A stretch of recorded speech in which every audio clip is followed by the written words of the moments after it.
Şöyle kıymetli kullar var arkadaşlar. İnşallah müminler Allah-u Teala indirecek.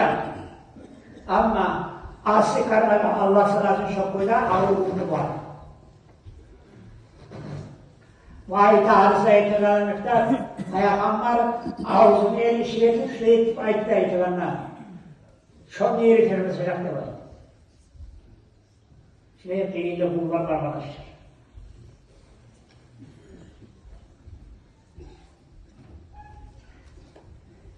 Çok iyilerden kullarına konektir arkadaşlar. Bugün sevdiğini konektir, Müslüman kardeşlerle hayırsadı.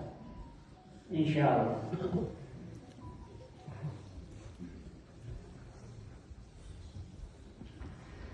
Bu hadis, gazgın hadis, eksine de koyalım biz. Tabi, وَمَنْ يَسْهَرَ عَلَى مُوسِرٍ yerli adamla, değilik adamla kim teklif etse, Allah-u Teala var, dünyada da, ahirette da yengilik edecek. Teklif edecek. Bu hadisler ne anlayırız? Ahirette bir yengilik olacak. Allah-u Teala Azze ve Celle onu sıfatlagandır, belligandır, kıyamet günü, kıyamet baytır. Asirun aval kuffar, kafirlere hasaten kıyamet günü, yengilik oldu. Uzun sözü de var eskiden, Euzubillahimineşşeytanirracim, Hakkâna yevmen aval kuffâri asîrâ, kafirlere bir kıyırlı günüyle baytır kıyamet. Allah saklasın ya Allah. Kafir yaptı.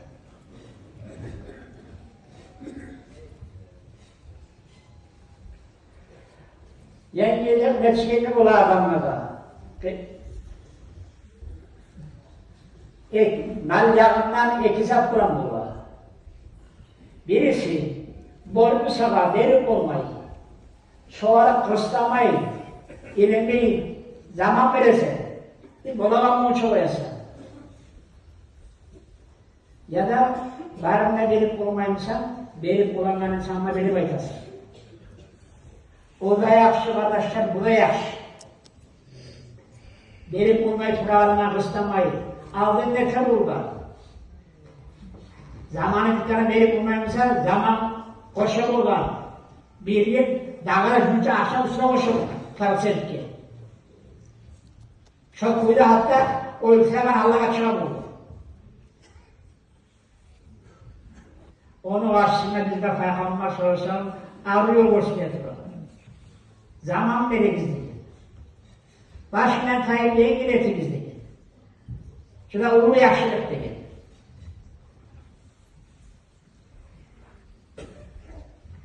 Peygamber kağıtta bir haber eder. Sallallahu aleyhi ve sellem.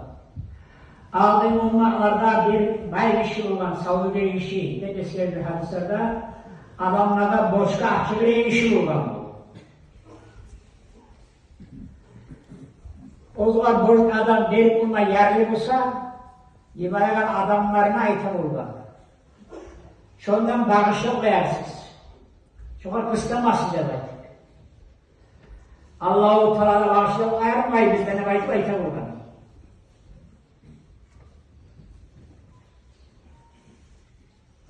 Peygamber'e şundan Allah-u Teala bağışlamayı bağışlayamadı. O Müslümanlar bulmada salih, Allah'ı birleştiren bulmada salih, kuvveteyen amalları bulgamsa da şu yakşı amelini Allah-u Teala kabul etip, şundan geçken de başlayıp arkadaşlar.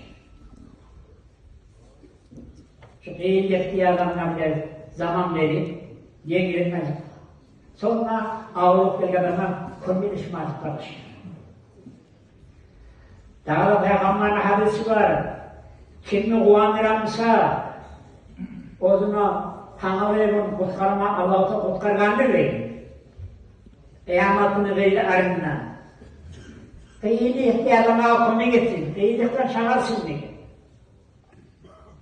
Bu da Ravha-ı Toksuşkan hadislerden arkadaşlar.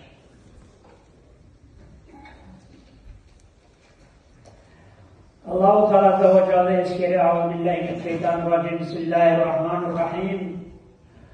وَاتَّقُوا يَوْمًا تُرْجَعُونَ فِيهِ إِلَى اللّٰهِ Siz korkunuz olduğundan, Allah'ın adına barağım var, kıyamet günü belki. Öğünden korkunuz. ثُمَّ تُوَفَّى كُلُّ نَفْسٍ مَا كَسَبَتْ وَهُمْ لَا يُظْلَمُونَ Sonra her kimine etken amalden cezasını verecek kardeşler. Hakkını verecek. Yakşıya yakşı, yamana yaman. Bir oğula zulüm olmayacak. Bir oğula Allah'a etken yakşanman, boğan soğukman tayırmayacak kardeşler. Şöyle bunlarından biriniz de Allah'a itanmıyor. Korkumuz değil.